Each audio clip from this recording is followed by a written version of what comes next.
In the 21st century, our globalized, interconnected world is changing more rapidly than at any other time in human history. In the last 100 years, we have seen a doubling of human life expectancy. In the same period, the global population has risen from less than 2 billion people to nearly 7.5 billion. Technological innovation allows us to travel from one side of the planet to the other in a matter of hours and to communicate instantaneously. Amidst these dramatic changes, we face catastrophic challenges. Poverty, climate change, population growth, biodiversity and species loss, disease, and conflicts with increasingly dangerous weapons, which leave huge numbers of our 21st century human community destitute, hopeless, and helpless. We live in an age where, unfortunately, the number of humanitarian crises is escalating. Both man-made and natural conflicts and the crises are on the rise. We are still grappling with the previous crisis and suddenly something else comes up, We are in front of something that certainly is an unprecedented crisis. We have the largest displacement of people since the Second World War. The longer you go with the humanitarian crisis, the more needs and requirements come out or surface. There will be more efforts required, there will be more humanitarian assistance required in the next upcoming years.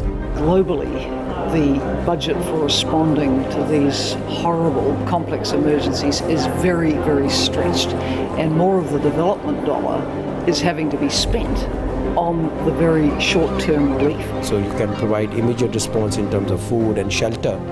But what about the infrastructure? What about all other things, the health, education, and all of that other supportive elements, which are essential for a good quality of life? These issues, in the context of the global village in which we now live, threaten all of us. It is not possible to contemplate that we are going to have peace, stability, progress when you're having these aberrations, these dreadful catastrophes. In order to meet these challenges and ensure our future is one of prosperity, opportunity, and human dignity for all, we require an attitude of shared responsibility for global problems, a respect and empathy for our neighbours around the world, a mindset of togetherness and fraternity across our global community. In order to achieve this, we need leadership which can inspire change and galvanise the international community to work together, putting others before themselves. In September 2014, the United Nations honoured His Highness the Emir of Kuwait, Sheikh Sabah Al Ahmed Al Jabba Al Sabah, for his global humanitarian work. It is a recognition of Kuwait's extraordinary partnership with the United Nations and other international organisations, and its extensive and ongoing humanitarian work around the world. Kuwait's leadership and funding has saved tens of thousands of lives and has galvanized others to participate in coordinated international action. It is good to know that we can count on Kuwait's generosity and particularly His Highness Emir of Kuwait. Such solidarity and generosity is needed more than ever. I urge more states in the world to come forward with assistance. We're extremely grateful to His Highness the Emir of Kuwait for the tremendous commitment and support that he has shown to humanitarian action around the world and the leadership that he has shown. There would not be so much opportunities for us to do our job without his leadership, without convening the pledging conferences and without the financial contribution that the UN has received. I think the Secretary General recognised the Emir of Kuwait as an outstanding humanitarian leader simply because he is. Kuwait is a generous country when it comes to helping people in need, and it's important that that gets global recognition. It was exceptional. One of the memories that I will cherish to my grave, the feeling I will never forget, the reception in the UN, a very heartfelt talk that His Highness gave. I have goosebumps now just even remembering it. It really was something historic. Your Highness, we thank you and count on your continued support and leadership. I personally felt it was basically a very small gesture from my side to say thank you to someone who's leading the way. His Highness the Emir served the country of Kuwait as Foreign Minister from 1963 until 2003, in which time he was a pillar in the restoration of Kuwaiti international relations after the Gulf War. He also took on the role of Deputy Prime Minister and First Deputy Prime Minister in the year 1985 and 1992 respectively, before becoming Prime Minister in 2003 and the Emir of Kuwait in 2006. Throughout his journey, he has served his country with vision and dedication and represented his people as a benevolent leader. The people of Kuwait are natural when it comes to helping those in need. In 1954, the People's Committee was established as a charity organization. The honorary chairperson was, and still is, His Highness Sheikh Sabah Al Ahmed Al Jaber Al Sabah. That NGO highlighted the cultural role of Kuwait by aiding those inside Kuwait and abroad as well. One of the first institutions that was established in Kuwait immediately after independence. Kuwait independent was in June of '61, the establishment of the Kuwait Fund by law with Arab countries then expanded more to cover non-Arab countries. And when we were working in parallel with other sister organizations, which is the Authority for the South. They were working on social sector. We were more working in economic sector. If you go and you investigate, you will find that the first school was built in Dubai was from Kuwait, and the first clinic, the first hospital, the first university. We have a long tradition of giving, of unconditional giving, really. It cuts down to our bone. If you go back to Kuwait's history, before discovering the oil, it has been a poor country. So having to help your neighbor, having to help the person across the street, is something common that they had. They grew up doing this. Then it was the discovery of the oil. God gave us this wealth. One way to thank God is really to help the people of God all over the world. In exploring Kuwait's humanitarian benevolence over the last century, we notice that this small nation and its leader have consistently been at the front line of the world's largest natural disasters, man-made conflicts, and developmental aid challenges. One of the largest natural disasters in recent history in which Kuwait played a leading role was the tsunami that followed the Indian Ocean earthquake on 26 December 2004, which killed approximately 250,000 people. The earthquake was the third largest ever recorded on a seismograph, reaching 9.1 magnitude, and triggered a tsunami that affected 14 countries on its destructive path. Banda Aceh in the northern province of Indonesia was the closest major city to the earthquake's epicenter, and the story was marked in history as the costliest estimated relief operation at that time.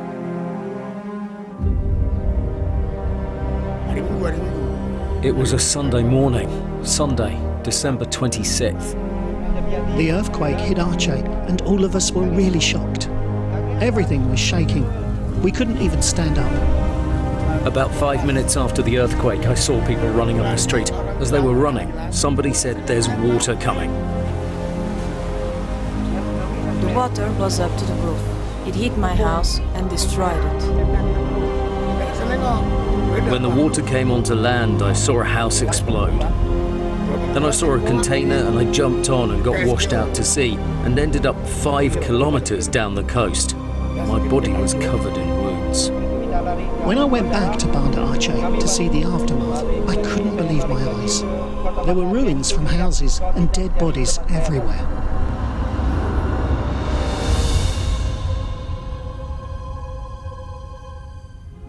Governments and NGOs feared that the final death toll might double as a result of diseases, creating an even bigger need for an immediate large-scale humanitarian response.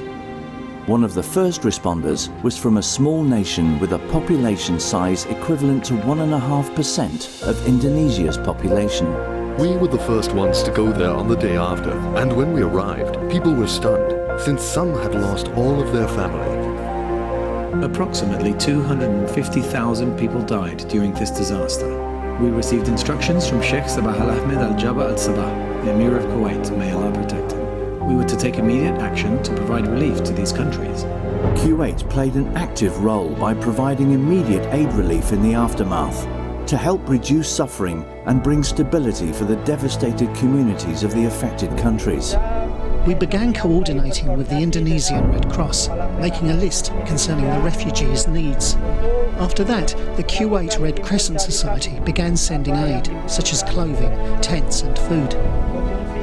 We got a lot of aid from Kuwait, such as generators, fishing boats and water tanks. They donated lots of them. We brought in more than 50 machines to clear the roads. They were full of obstacles, debris, trees and corpses. We worked hard until the roads were clear. As well as that machinery, Kuwait also built a desalination water plant. We opened the first water desalination plant in town, and we were the only ones who had such an installation to treat the seawater. This was very important as the tsunami had destroyed everything and there was no drinking water available, so the risk of disease was high. In the aftermath of the tsunami, with so many countries providing aid, an important challenge became to turn disaster relief into developmental aid. Kuwait's first efforts to bring long-term stability was through the construction of an orphanage for the children who lost their families. KRCS built a 2-story building to serve as a boarding school for the children and orphans who were victims of the tsunami. We provided an orphanage, housing and supplies, books and computers, so that the children could envisage a normal life with an education. Kuwait decided to build the Sheikh Jabba al-Sabah village, named in honour of the late Emir to Kuwait. They built 150 housing units for tsunami victims, accompanied with a school, a clinic, amongst other facilities. It's comfortable, safe, secure, and there is a strong bond between everyone in the village. We're really grateful to the people of Kuwait because they helped us when we were in a very difficult situation. They helped us by giving us this nice house. I'm really grateful. Mrs. Yusmayati also manages to grow rice in the fields surrounding her house, a source of income for her and her family. Other local residents like Mrs. Fauziani have even started putting extensions on their donated house. We like the village because there is a school and there is a big community. The Al-Mubarakiyah School is actually named after the first school in Kuwait that was built in 1912. This school was donated to us from Kuwait by the Kuwait Red Crescent Society. This school caters to all the needs of the children in the local village and also those from poorer backgrounds. This year we have 96 students. In July we'll add another 4 majors, so overall we'll have 7 majors, including automotive technology, cooking and computer manufacturing. Thanks to the efforts of Kuwait and many other countries, cities like Banda Aceh in Indonesia have, on a social and infrastructure level, been able to modernize in the aftermath of such natural disasters. Unfortunately, in the years that followed this disaster, many more events saw the need for aid and assistance, and Kuwait was once again leading the way both in terms of financial support and relief operations.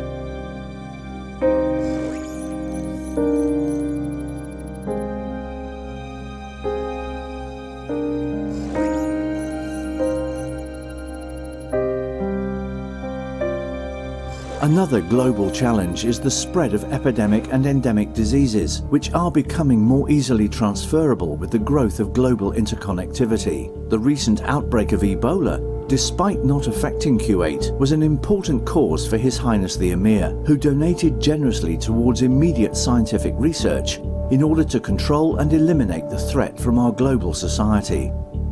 The Ebola that we saw in 2014 is the biggest ever outbreak in the 40-year history of Ebola. Kuwait has provided $5 million for WHO. We put those money to good use to strengthen surveillance and then to hire people to do contact tracing. The outbreak started with 1 case and the outbreak will end with 1 case. We're still far from it, and it takes a lot of energy not to let go at this point in time. Unfortunately, it is not just natural disasters and disease that can lead to such devastation and displacement. some of the worst disasters are man-made. For more than 3 years, we have witnessed an unfolding humanitarian catastrophe. We have seen the terrible consequences of conflict. Communities in ruins, economies in free fall. Women and children struck down by bombs, guns, and chemical weapons. Terrorized families running for their lives. If you look at the crisis in Syria, we now have a worsening situation. We have 12 million people in the country that are in need of assistance. We have 4 out of 5 people who are in poverty. This is in a country which 5 years ago was a middle-income country. Essential infrastructure destroyed, and over 4 million people who have fled the country and are seeking refuge in neighbouring countries. Jordan welcomes a lot of people. I live in this country and I appreciate the support they've given us. But at the same time, everyone feels better in his own country and with the people he knows. It's difficult to find a job here as many people are poor like us. After several jobs, I came to the market and I started selling vegetables and fruits. I've been doing this for a year, but the income is not enough to feed my whole family. We left our neighbours, we left our house. We came here and adapted to the new situation. Without neighbours, without a place to stay, our whole standard of living has changed. At the beginning when we came, things were difficult. You could not distinguish your own neighbour because of the large number of tents. It was crowded. At the beginning it was very hard. Both winter and summer were very hard. Step by step we managed to cope with the situation. Things started to improve. Water and electricity supply became better. The hospitals are less crowded now. We have been given pre-charged debit cards, which make it easier to buy our things. Many things in the camp have improved. We are in the Kuwaiti section, and there is safety here. Thank you, Kuwait.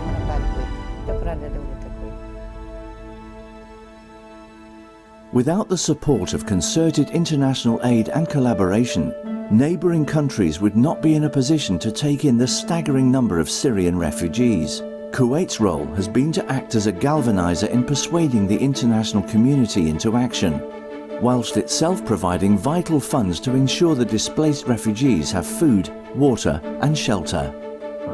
We have many projects, but the most prominent now are those in Syria, among which is the Bread Project, which aims to aid Syrian families. Over 50 million loaves of bread in Lebanon and Jordan have been delivered to Syrian families. The project is a Kuwaiti initiative.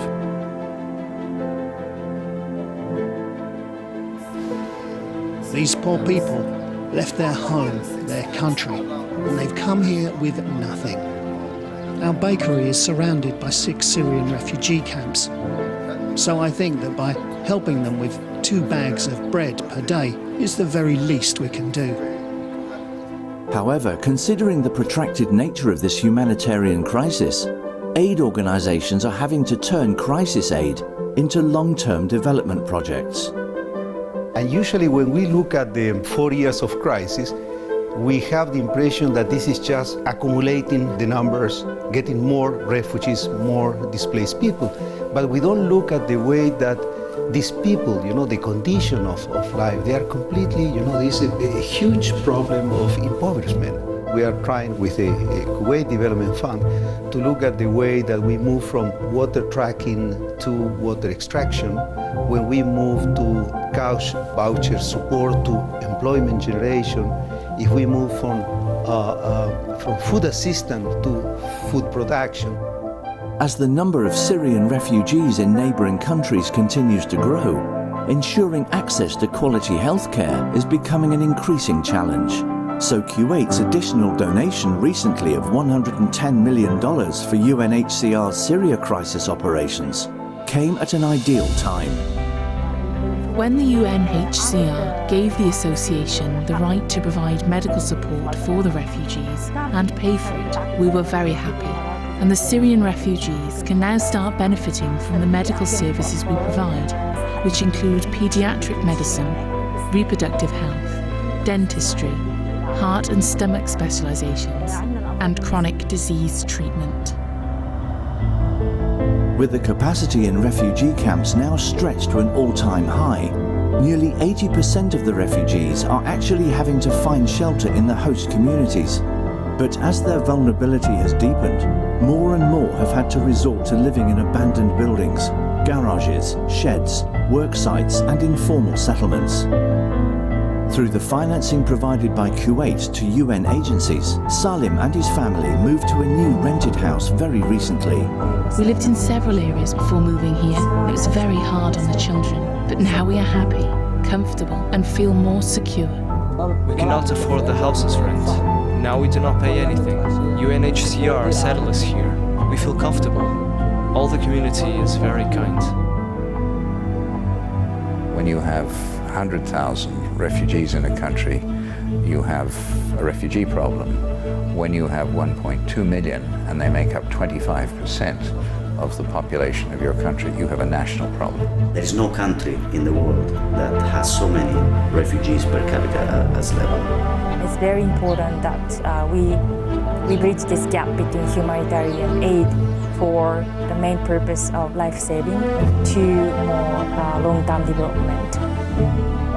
We're recognizing the need to, yes, support the Syrians who have lost everything, but also those host communities, particularly the really poor, who are hosting them. We are in front of a crisis that is going beyond the standard boundaries. What we need to offer for this exceptional crisis is exceptional means. No? We need to think about out of the box.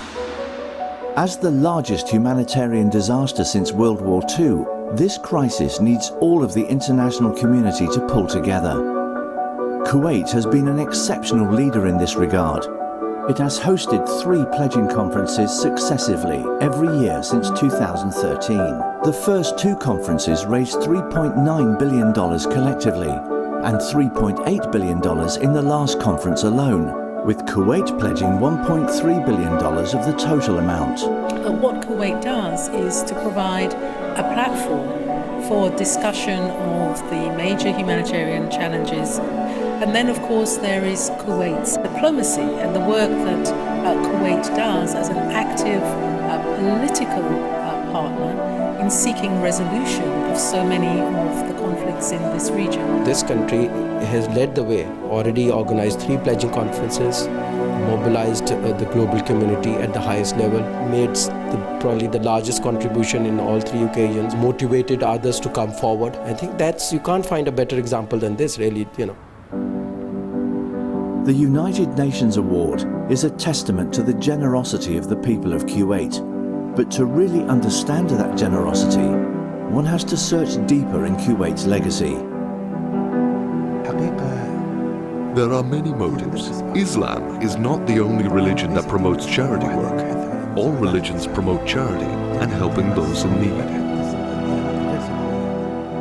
Of course, religion plays a major role, but I don't think religion is effective unless you hold humanity to be your top priority, to have some sort of empathy and compassion, and you hold it dear to your heart. And I think it's something that we as a population, as a community in Kuwait, we feel very strongly about, especially after the war, after the Iraq war, when we were invaded by our neighbors. The population of Kuwait witnessed what it means to lose your country and to be a refugee. So they do know the suffering of somebody lost his land, somebody lost his home, and how can they return this? By doing the same, just to at least minimize the suffering that they're going through right now. Look at Iraq, there's a painful history between Kuwait and Iraq. But see how the transformation, how the leadership is responding.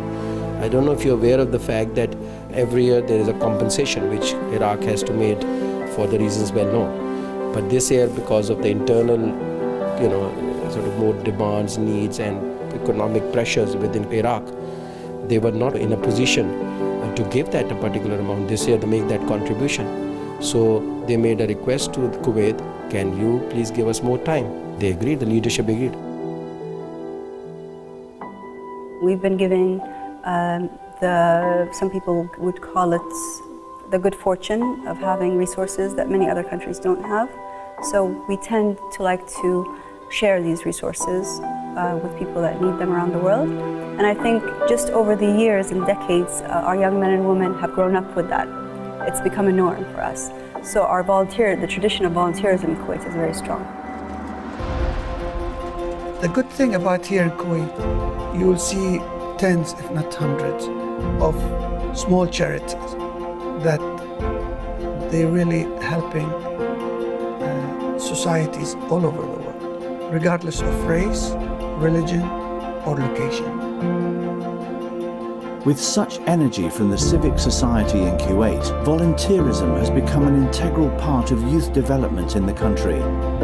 Youth started to like it, they felt responsible, they felt loved, and they felt peaceful. Through community service, we think the youth can find a sense of purpose, and when you find a sense of purpose, you find God. I remember one house that we worked on in Lebanon. I can remember the kitchen was with a bathroom. Can you imagine? It was like in one place. There was no separation in between. They had like 4 children and they're all sick all the time. The house was unhealthy to live in.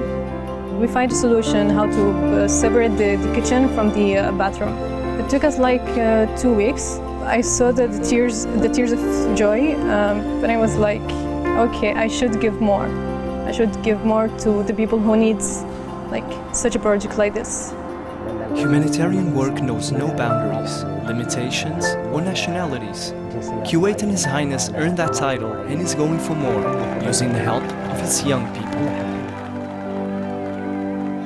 إن هذا التكريم الذي حظينا به هو تكريم لأهل الكويت وتقدير لمسيرتهم الخيرة بالبذل والعطاء والممتدة منذ القدم والتي ستظل مستمرة إن شاء الله.